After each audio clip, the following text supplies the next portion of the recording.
गोलियां चलाने लगते हैं। तभी मॉन्स्टर चियोक को बचाती है। ये देखकर लेफ्टिनेंट काटो नाइट्रोजन गैस छोड़ने के लिए कहता है और सैनिक मॉन्स्टर पर नाइट्रोजन गैस डालने लगते हैं और गोलियों से हमला करते हैं।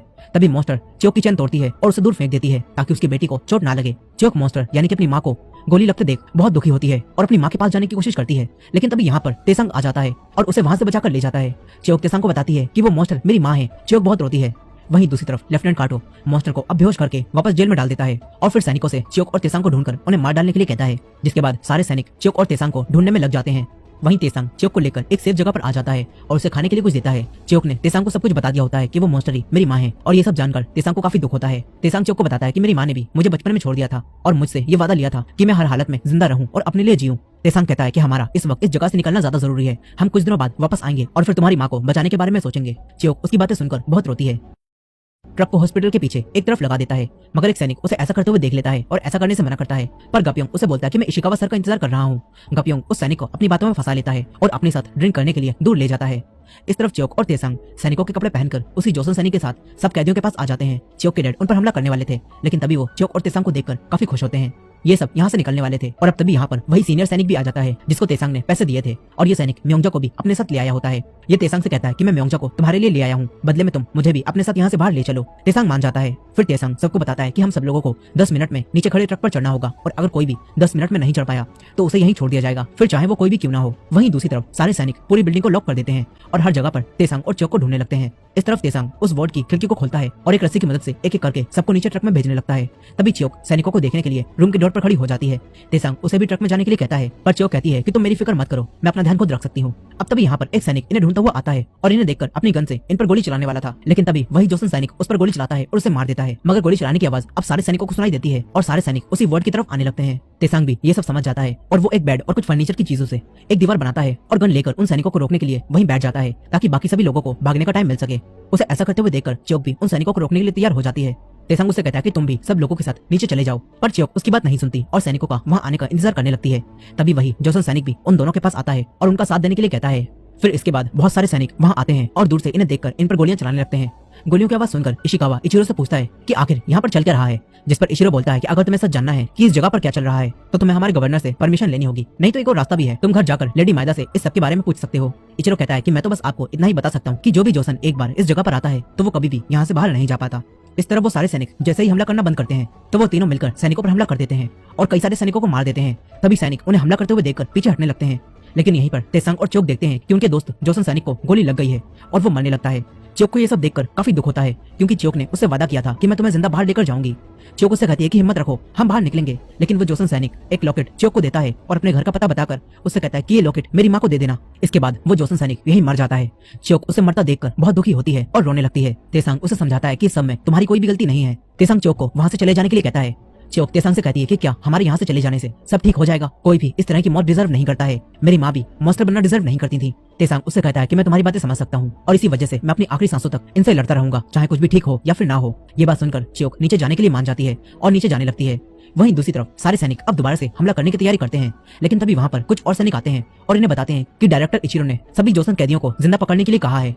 इस तरफ जब सभी लोग नीचे चले जाते हैं तो तेसंग जुनतेक के दोस्त को भी नीचे जाने के लिए बोलता है और कहता है कि हम में से किसी एक को तो यहाँ रुककर उन सैनिकों का ध्यान भटकाना होगा, इसलिए मैं यहीं रुकूंगा और उनका ध्यान भटकाऊंगा और तुम सब आराम से हॉस्पिटल से बाहर निकल जाना। जिसके बाद वो जुनतेक के दोस्त को भी नीचे भेजता है और रस्सी को नीचे फेंक देता है और खिड़की को बंद कर लेता है। ऐसा करते हुए देखकर चियोक जुनतेक के दोस्त से तेसंग के बारे में पूछती है, जिस पर वो चियोक को बताता है कि तेसंग यहीं रुककर उनका ध्यान भटकाएगा। ये सुनकर चियोक तेसंग के पास जाने लगती है पर उसके डैड उसे रोकते हैं और समझाते हैं कि अगर हम थोड़ी देर और यहाँ रुके तो ये सब लोग मारे जाएंगे। उनकी बात सुनकर चियोक सबको बचाने के लिए ट्रक में बैठ जाती है। गप्योंग भी ये सब देख रहा था कि उसके मालिक अभी तक बाहर नहीं आए हैं, मगर उसे मिस नावल की बात याद आती है जिसमें वो गप्योंग से कहती है कि तुम्हें ट्रक को टाइम पर निकालना होगा, चाहे तेसंग सर ही ट्रक में बैठने से रह जाएं। इस बात को याद करके गप्योंग ट्रक को वहां से ले जाता है। वहीं दूसरी तरफ वो सैनिक इचिरो की बात मानने से इनकार कर देते हैं और सब लोगों को जान से मार डालने के लिए कहते हैं। जिसके बाद वो लोग दोबारा से हमला करते हैं और तेसंग अब अकेले उनका सामना करता है। तभी उसके हाथ पर भी एक गोली लग जाती है जिससे तेसंग भी अब घायल हो जाता है और वहां बने दूसरे रास्ते से भाग जाता है। तभी सैनिक भी उसके पीछे लग जाते हैं। वहीं दूसरी तरफ इशिकावा अब वापस जाने लगता है और गप्योंग भी ट्रक लेकर वापस आ जाता है। जिसके बाद ये सब लोग हॉस्पिटल से बाहर निकल जाते हैं, लेकिन इशिकावा अपने पुलिस ऑफिसर से कहता है कि जैसे ही म्योंगजा बाहर आ जाए तो ट्रक में मौजूद दूसरे लोगों को जान से मार देना। इस तरफ तेसंग भागते भागते एक ऐसे एरिया में पहुंच जाता है जहाँ पर बहुत सारे लोगों के कंकाल पड़े होते हैं। तेसंग उन हड्डियों पर गिरता है और वहीं बेहोश हो जाता है।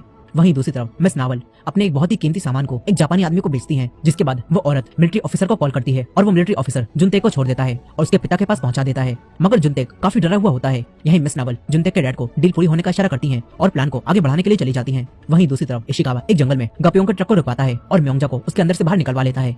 म्योंगजा इशिकावा को देखकर काफी खुश होती है और उसके गले लग जाती है। गपियों ट्रक लेकर आगे जाने लगता है। तभी एक ट्रक बाकी लोगों को मारने के लिए उसका पीछा करने लगता है। वहीं दूसरी तरफ इचिरो और काटो को अब पता चलता है कि सभी जोसन सैनिकों को भगाने के पीछे सीनियर सैनिक सोमा का हाथ था। ये सैनिक बताता है कि सोमा सर म्योंगजा के साथ यहाँ आए थे क्योंकि वो म्योंगजा को छुड़ाकर यहाँ से भाग रहे थे। अब तभी लेफ्टिनेंट काटो अपनी लैब में रखे उसी कप के पानी को देखता है जिसके अंदर उसने नाजिन डालकर चियोक को पीने के लिए दिया था और अब वो कप बिल्कुल खाली दिखाई देता है। ये देखकर लेफ्टिनेंट काटो सैनिक से पूछता है कि इस कप में रखा पानी आखिर किसने पिया, जिस पर सैनिक उसे बताता है कि यहाँ बस 4 लोग चियोक, तेसंग, म्योंगजा और सीनियर सैनिक सोमा आए थे। ये बात सुनकर लेफ्टिनेंट काटो समझ जाता है कि उन चारों में से किसी ने ही इस नाजिन के पानी को पी लिया है। वहीं तेसांग को अब होश आता है, लेकिन तभी यहाँ पर एक सैनिक आकर उसे मारने वाला था, मगर तेसांग उस सैनिक से बंदूक छीनकर उसे ही गोली मार देता है और इस तरह उस सैनिक का काम तमाम हो जाता है। इस तरफ गपियोंग अपने ट्रक के पीछे पुलिस का ट्रक आता हुआ देखता है कि ये पुलिस ऑफिसर्स जोसन लोगों को मारने के लिए आ रहे हैं। गपियोंग अपने ट्रक को शहर की तरफ ले जाता है जहाँ पर मिस नावल और मूनलाइट बार वाली लड़की यंगचन मिलकर सब जोसन लोगों को फ्री में पार्टी दे रही होती हैं, जिससे ये सब लोग गपियोंग के ट्रक को आगे निकल जाने देते हैं और पुलिस के ट्रक को वहीं घेर लेते हैं। लेकिन ये ऑफिसर्स दूसरे रास्ते से अब उनके पीछे जाने लगते हैं, मगर तभी इनके सामने कई सारे रिक्शे वाले आ जाते हैं। फिर उनके जाने के बाद ये लोग गपियों के ट्रक को पकड़ लेते हैं, लेकिन पुलिस ऑफिसर्स को उस ट्रक में कोई भी नहीं मिलता और वो ट्रक बिल्कुल खाली होता है। ये लोग गपियों से पूछते हैं कि अंदर बैठे लोग आखिर कहाँ गए, लेकिन गपियों कहता है कि आप किन के बारे में बात कर रहे हैं, हॉस्पिटल से तो सिर्फ म्योंगजा ही बाहर आई थी। दरअसल गपियोंग ने सभी लोगों की मदद से उन सभी जोसन लोगों को भीड़ में ही उतार दिया था और मिस नावल ने उन सब लोगों को उन्हीं रिक्शे वालों की मदद से अब अलग अलग जगह भेज दिया होता है और इस तरह अब उनकी जान बच जाती है और गपियोंग खाली ट्रक लेकर ही आगे आया है। अब पुलिस ऑफिसर्स ये सब देखकर गपियों को अरेस्ट करके और सभी पार्टी कर रहे लोगों को भी मारने लगते हैं और उन्हें भी अरेस्ट कर लेते हैं, लेकिन सारे भागे हुए कैदी पहले ही बचकर यहाँ से निकल चुके थे। मगर चियोक जाते हुए तेसांग को याद कर रही होती है। इस तरफ इशिकावा लेडी मायदा को खबर भेजता है कि आज रात वो घर नहीं आएगा। ये सुनकर लेडी मायदा समझ जाती हैं कि इशिकावा ने अपनी गर्लफ्रेंड को बचा लिया है और अब वो अपनी गर्लफ्रेंड के साथ ही है। अब लेडी मायदा तुरंत ही डायरेक्टर इचिरो से मिलने हॉस्पिटल जाती हैं और उससे पूछती हैं कि सब जोसन सैनिक और म्योंगजा यहाँ से कैसे भागे। लेडी मायदा इचिरो पर काफी गुस्सा होती हैं। इचिरो अपनी रेपुटेशन को बचाने के लिए लेडी मायदा को बता देता है कि हम यहाँ जो एक्सपेरिमेंट कर रहे थे हम उसमें सफल हो चुके हैं और हमने एक मॉन्स्टर बना लिया है। इचिरो उन्हें उस मॉन्स्टर की कुछ तस्वीरें दिखाता है और बताता है कि ये मॉन्स्टर वही औरत है जिसे आपने हमारे पास 10 साल पहले भेजा था और खास ध्यान रखने के लिए कहा था। वो बोलता है कि इस औरत पर वो एक्सपेरिमेंट हुआ जिससे ये औरत अब एक मॉन्स्टर बन चुकी है। यही मिलिट्री ऑफिसर्स ने मॉन्स्टर को पकड़कर जेल में बंद कर दिया होता है और नाइट्रोजन की मदद से वो मॉन्स्टर को बेहोश रखते हैं। यही लेफ्टिनेंट काटो अब भी ये सोच रहा था कि आखिर इसमें डला नाजिन किसने पिया होगा। इसी दौरान हम म्योंगजा को देखते हैं जो इशिकावा के साथ सो रही थी। वहीं वो सीनियर सैनिक रात की ट्रेन से अपने पूरे परिवार को लेकर दूसरे शहर में चला जाता है। चियोक इसी शहर में होती है और तेसांग के लिए परेशान होती है। इस तरफ तेसांग को होश आता है और वो जख्मी हालत में ही इस जगह से भाग जाता है। वहीं दूसरी तरफ हम उसी जोसन सैनिक की माँ को देखते हैं जो कि मिस नावल के पास गई थी और अपनी सिलाई मशीन बेचकर अपने बेटे को ढूंढने के लिए कहा था और अब उन्हें उसी सिलाई मशीन के साथ वही लॉकेट मिलता है जो जोसन सैनिक ने चियोक को देकर उसकी माँ तक पहुंचाने के लिए कहा था। उसकी माँ जब लॉकेट को देखती है तो समझ जाती है कि उनका बेटा अब शहीद हो चुका है। ये देखकर वो रोने लगती है। वहीं दूसरी तरफ लेफ्टिनेंट काटो अब भी उस नाजिन के पानी के बारे में सोचता है कि आखिर ये किसने पिया और तभी म्योंगजा को दिखाया जाता है जो कि इशिकावा के साथ सो रही थी और उसके शरीर के अंदर हम उसी नाजिन को चलता हुआ देखते हैं जो कि उसके दिमाग के अंदर पहुंच जाता है। इस सबसे पता चलता है कि उस पानी को म्योंगजा ने ही पिया था। अब इसके बाद उस नाजिन का असर म्योंगजा पर होने लगता है और वो घर के बाहर जाती है और वहाँ मौजूद एक आदमी पर हमला कर देती है। वहीं दूसरी तरफ मॉन्स्टर को ज्यादा नाइट्रोजन देने से उसे अब होश नहीं आता। तभी वहाँ पर इचिरो लेडी मायदा को लेकर आता है और लेफ्टिनेंट काटो को बताता है कि ये इशिकावा की पत्नी और कर्नल मायदा की बेटी है। लेफ्टिनेंट काटो कहता है कि बाहर वालों को हॉस्पिटल में इस जगह पर लाना सेफ नहीं है, पर इचिरो उसे बताता है कि यही हमारे एक्सपेरिमेंट में हमें फंडिंग करती हैं और इनकी वजह से ही ये पूरा हॉस्पिटल चल रहा है। ये सुनकर लेफ्टिनेंट काटो चुप हो जाता है। फिर लेडी मायदा उस मॉन्स्टर को देखती हैं और उस मॉन्स्टर को उसके असली नाम यानी कि शेशिन कहकर पुकारती हैं क्योंकि लेडी मायदा शेशिन को पहले से जानती थी और उसे ऐसा करते देख वो बेहोश मॉन्स्टर तुरंत ही होश में आ जाती है और मायदा पर हमला करने की कोशिश करती है, पर कैद होने की वजह से वो लेडी मायदा को नहीं मार पाती। दूसरी तरफ जुनतेक ज्यादा टॉर्चर होने की वजह से काफी डरा हुआ होता है। उसके डैड अपने एक आदमी से तेसांग के बारे में पूछते हैं जिस पर वो उन्हें बताता है कि तेसांग अभी तक उसी जगह पर फंसा हुआ है और शहर के सभी व्यापारियों और दुकानदारों को पुलिस ऑफिसर्स ने अरेस्ट कर लिया है। वहीं दूसरी तरफ गपियोंग और बहुत से लोगों को जेल में दिखाया जाता है क्योंकि उन सबको पार्टी करने की वजह से अब अरेस्ट कर लिया गया होता है। इस तरफ चियोक भी तेसांग के घर के नीचे बैठकर उसका इंतजार करती है। वहीं हॉस्पिटल के अंदर तेसांग जख्मी हालत में एक रूम में आता है जहाँ पर उसे सैनिकों की ड्रेस दिखाई देती है। तेसांग उन ड्रेस में से एक ड्रेस को पहन लेता है और रूम से बाहर आकर बाकी ऑफिसर्स में शामिल हो जाता है। तभी उसे लेडी मायदा यहाँ आती हुई दिखाई देती है। इचिरो लेडी मायदा को अपनी लैब में लेकर जा रहा होता है। फिर थोड़ी देर बाद एक सैनिक को दरवाजे पर खून दिखाई देता है। वहीं लेडी मायदा और इचिरो के पास एक सैनिक आता है और कहता है कि मुझे आपको कुछ अर्जेंट बात बतानी है। ये बात सुनकर इचिरो लेडी मायदा को रूम में इंतजार करने के लिए कहता है और उस सैनिक के साथ चला जाता है, लेकिन तेसांग छुपकर ये सब कुछ सुन रहा था। फिर तेसांग लेडी मायदा के पास जाता है और उनके ऊपर गन पॉइंट कर लेता है। लेडी मायदा उसे देखकर पूछती है कि तुम यहाँ क्या कर रहे हो, जिस पर तेसांग लेडी मायदा से कहता है कि मैं किसी काम से यहाँ आया था और अब मैं चाहता हूँ कि आप मेरी मदद करो और मुझे यहाँ से बाहर निकालो। यही इचिरो के पास 2 सैनिक और आते हैं और उसे बताते हैं कि हमें आपकी लैब के बाहर खून के निशान मिले हैं, यानी कि कोई जोसन अभी भी यहीं पर है। ये सुनकर इचिरो तुरंत ही लेडी माइदा के पास आता है, मगर वो देखता है कि लेडी माइदा तो यहाँ है ही नहीं। तभी वो यहाँ पड़े खून को देखता है और सब समझ जाता है। इचिरो सब सैनिकों को अलर्ट कर देता है और लेडी माइदा को बचाने के लिए कहता है।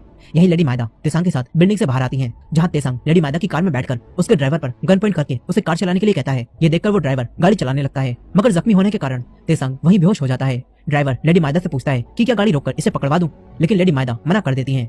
यहाँ हमें पता चलता है कि लेडी माइदा असल में तेसांग से प्यार करती हैं और लेडी माइदा ने तो असल में इशिकावा से सिर्फ इसलिए शादी की थी ताकि वो जापान से कोरिया आ सकें। अब यहाँ लेडी माइदा तेसांग को अपने साथ ले जाती हैं, जिसके बाद 4 दिन बीत जाते हैं। चियोक रोज तेसांग के घर जाकर दिन भर बाहर बैठकर तेसांग का इंतजार करती रहती है, लेकिन तेसांग वहाँ नहीं आता। चियोक के डैड चियोक से कहते हैं कि तेसांग की खबर ना मिले पूरे 4 दिन बीत चुके हैं और अब मुझे लगता है कि वो कभी भी अब वापस नहीं आएंगे। चियोक के डैड उससे कहते हैं कि हमारा काम म्योंगजो को ढूंढना था और हमने वो पूरा कर दिया है और कल हम इस शहर से चले जाएंगे। लेकिन चियोक कहती है कि वो हमारी वजह से वहाँ फंस गए, वो तो सिर्फ म्योंगजो को बचाना चाहते थे, लेकिन उन्होंने हमारे कहने पर ही कैदियों को भी बचाया। यही चियोक अब अपने डैड को बताती है कि मैं अंदर माँ से मिली थी, जिन्हें उन लोगों ने एक्सपेरिमेंट करके मॉन्स्टर बना दिया है और वो भी हॉस्पिटल के अंदर हैं। चियोक की बात सुनकर उसके डैड हैरान रह जाते हैं और वो एक कमरे में जाकर रोने लगते हैं। उन्होंने 10 साल बाद अपनी पत्नी को देखा भी तो किस हाल में, एक मॉन्स्टर के रूप में। इससे